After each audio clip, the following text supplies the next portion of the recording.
So the first thing we're going to be looking at is Roman sculpture. Just like the ancient Greeks, there's not going to be a lot of painting to talk about. And also from a ceramic standpoint, really what the Romans did was just pretty much just import Greek ceramics. So there's not really going to be any ceramics to talk about.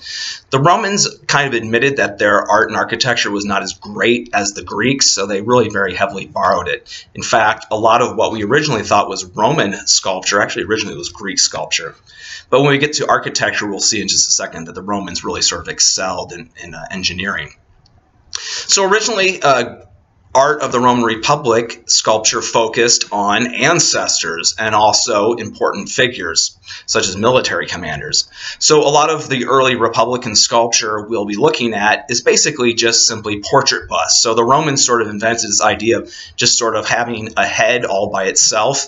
And obviously, even still to the present day, just remember your class photographs or maybe even your work ID is just taken from your shoulders up, right? Well, that was very much inspired by Roman portraiture, the idea that really what's the most distinctive part of you? It's your face, it's your head. In fact, wealthy Roman patricians actually would have had entire galleries of sculptures, most of them sculpted directly from life when that ancestor was still alive. You actually have an entire sort of portrait gallery of your famous ancestors. Less wealthy Romans would not have had that at their disposal, so usually most portraiture that we have from the Roman Republic are of the wealthy. Likewise, there's not really a lot of sculpture celebrating individuals because remember it was a republic and the idea was that it was an electoral democracy. So consequently, we don't really have lots of really giant sculptures from the Roman Republic. Likewise, if there had been any statues of gods surviving in any temples from the Roman Republic, they would have been destroyed in the 4th century when the Roman Empire became Christian and all those temples were either demolished or turned into churches, and obviously a church had no purpose for having pagan Roman gods in it, so those statues were destroyed. So very little survives other than just portraiture. Now when we get to the early Roman Empire, we see with the Emperor Caesar Augustus this real blossoming of very much Greek-inspired Roman architecture and sculpture in this instance. The Prima Porta Augustus is perhaps maybe one of the most famous sculptures, so named because it was found by the Prima Porta, the first gate of ancient Rome, and this sculpture basically was created to show the first Roman emperor as a great ruler. He's wearing a breastplate that has a very important scene on it.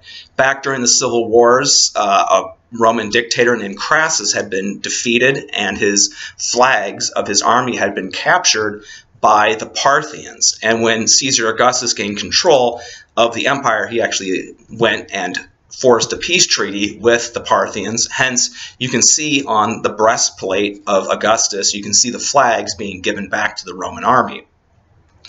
Likewise, that giant sort of swag of cloth across his chest and his midriff represents his title of Pontifex Maximus, which was the high priest title in ancient Rome, which was also an office that Julius Caesar and then also Caesar Augustus held. You might also notice that he's shown very young. Ironically, he actually was already in his late 40s when this sculpture was completed. So this idea of showing this idealized Greek beauty is what they were going for. Also note that there's contrapposto, just like in ancient Greek classical sculptures like we learned about last week. Moving on from there, there's famous works of sculpture such as what we see on the Arch of Titus, which is a great example of high relief sculpture. On one side, we see the Emperor Titus. He is being led in the victory parade through the streets of Rome after he had destroyed the city of Jerusalem around 70 AD. On the other side is a very fascinating, again, another high relief sculpture, meaning that the sculpture comes out from the block of marble very far. That shows Roman soldiers carrying war booty through the streets of Rome, including, as you can see on the far right, a copy of the Ark of the Covenant, just like in the Indiana Jones movie, and then over on the left, a candelabra. Those objects have been destroyed, however. Also, we have the Column of Trajan. Trajan was one of the most important emperors of the 2nd century, and as you can see in the Column of Trajan, you see a giant battle scene, 2 major wars against Dacia, which is now modern-day Romania. Trajan defeated the leader of Dacia and destroyed the capital and thus annexed it into the Roman Empire, hence the reason why Romania is still called Romania. Look carefully, however, at the column of Trajan, and you might notice that the figures are becoming sort of generic. Already by the 2nd century, Roman sculpture is changing to being more idealized and less concerned with realism or naturalism. That's a great segue then into the giant colossal sculpture of the Emperor Constantine. He was a very important ruler, one of the last really successful Roman emperors from the early 4th century. He legalized Christianity, and he also began to build churches around the city of Rome, which we'll learn more about in a lecture later on in this class. But that colossal statue of Constantine is very interesting because it shows him as this sort of idealized god.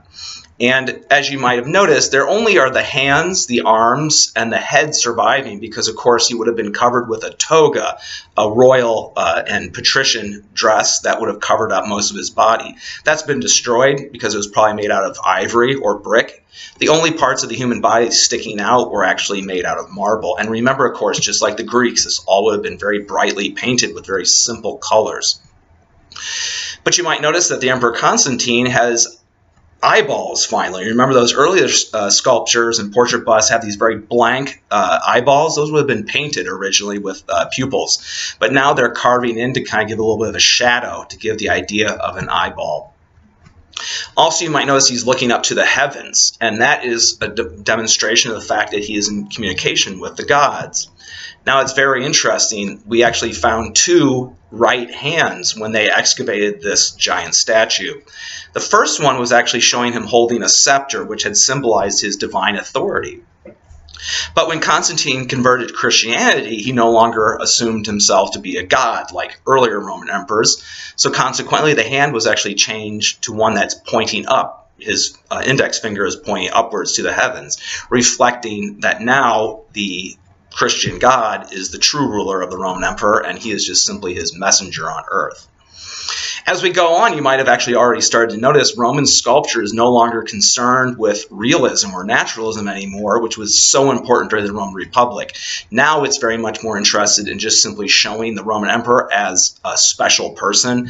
And so when we look at the faces of these late Roman emperors, even the Emperor Constantine, which I just talked about, that's probably not really what he looked like, but rather it was an idealized idea of what he was supposed to look like. The Roman emperors over the course of 5 centuries, from the 1st century AD all the way up to the 5th century, changed from being kind of portrayed as just these equals among other men, and then by the fall of the Roman Empire, they were very much kind of setting themselves aside as rarefied individuals, and you see that very much in that transformation in sculpture. So go ahead and answer that discussion question about Roman sculpture and then move on to Roman architecture.